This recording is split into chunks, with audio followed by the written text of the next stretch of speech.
Right. So why people even talk like he the best at? He didn't even fight at 135 yet. Right. He didn't even. He didn't even have power at 126, 30, or none of that. He is good. Okay.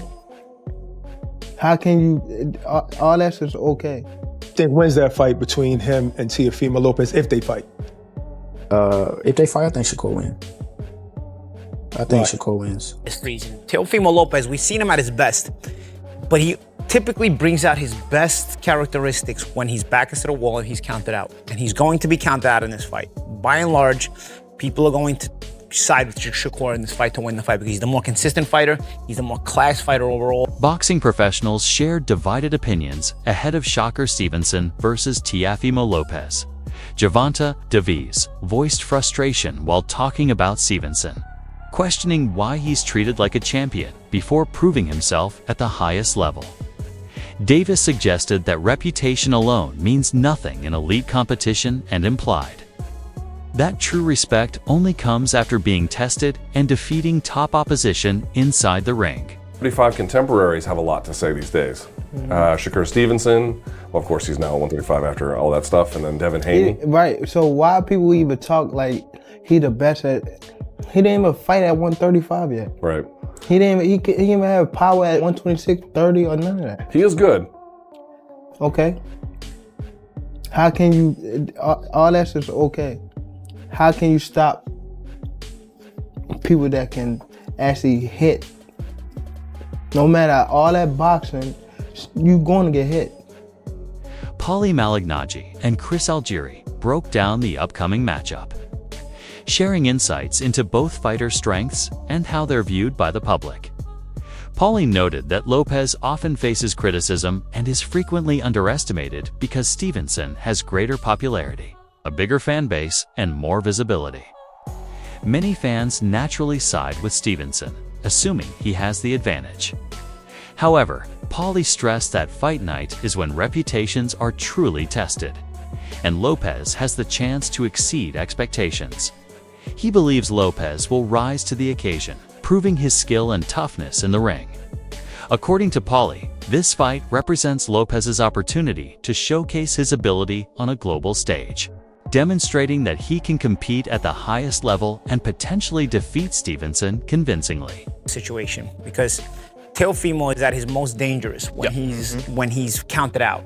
And this is going to be one of those fights where he's going to be counted out. Because Shakur is looked at by and large as the guy who can dominate boxing in this generation, right? It's just a matter of him getting the opportunity.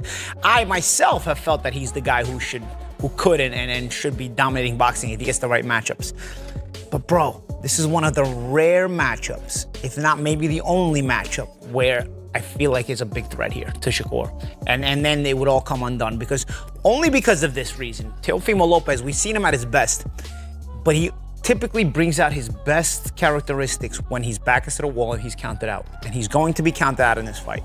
By and large, people are going to side with Shakur in this fight to win the fight because he's the more consistent fighter, he's the more class fighter overall, and he's just so damn good.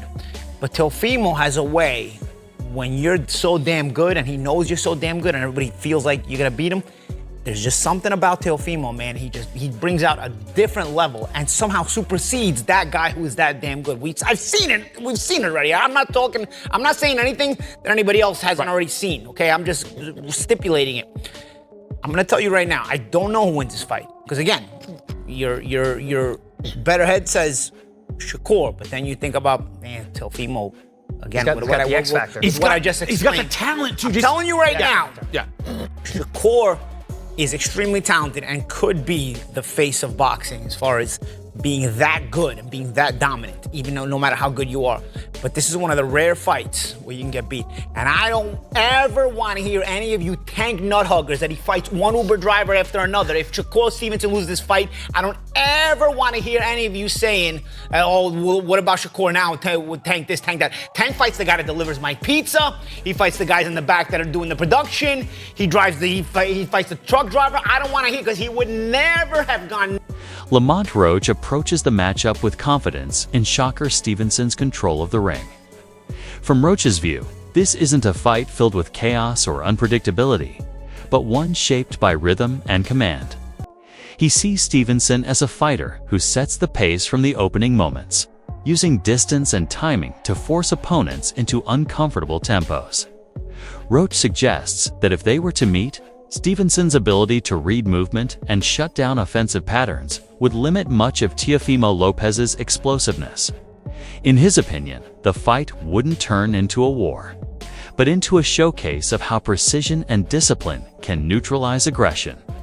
Roach's assessment implies that Stevenson's technical skill would prevent the fight from becoming truly competitive, with Lopez struggling to find consistent openings or momentum. Okay, okay, cool.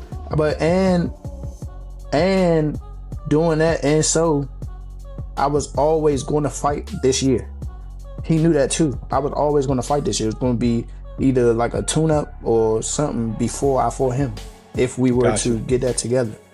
So who do you think wins that fight between him and Teofimo Lopez if they fight? If they fight, I think Shakur wins.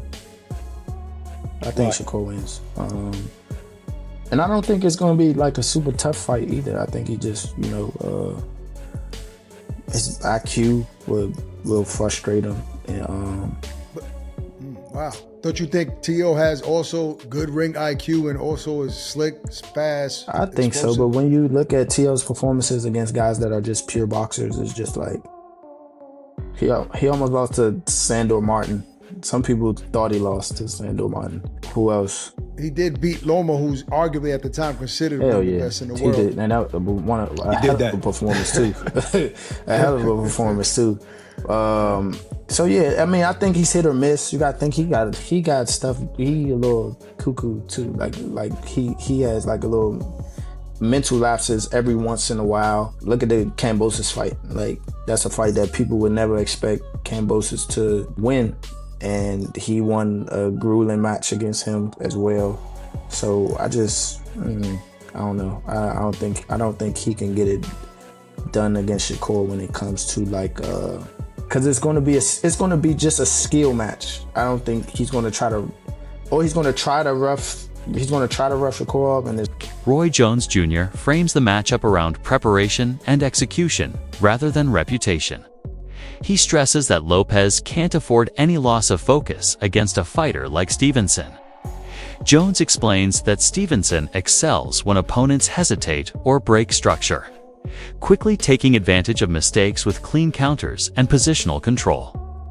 According to Jones, if Lopez enters the fight without sharp instincts and discipline, Stevenson will slowly wear him down through precision and movement. Jones doesn't dismiss Lopez's ability, but emphasizes that talent alone isn't enough. Against a fighter as calculated as Stevenson, every round counts. His warning centers on the idea that Stevenson builds his edge patiently, and once momentum shifts, it becomes extremely difficult to turn it back. And how does Shakur beat Teo, and vice versa? Stylistically, how does Teo beat Shakur? Stylistically, Teo got to go in and go for broke. He got to go gamble. He got to take some, get some, and that's just the only way to win. If he stays outside of boxes, Shakur gonna pick him apart. Shakur's a polished boxer with some of the best speed in the game right now, and he's a defensive-minded fighter, which is very smart. It's hard to hit him. He makes you gamble to hit him, and he's gonna be a tough one to deal with. But if Teofimo is willing to gamble to beat him, then Teofimo can definitely. Rolly Romero offers a different perspective, calling the fight a true 50-50th matchup. He bases this view on the fact that both fighters have already reached championship level and proven themselves against elite competition. Romero points out that neither Stevenson nor Lopez enters the fight as an underdog in terms of ability. Instead, he sees two contrasting styles that could swing the outcome depending on who establishes their game first. His take emphasizes unpredictability, where timing, confidence, and decision-making may decide the fight rather than a clear technical advantage.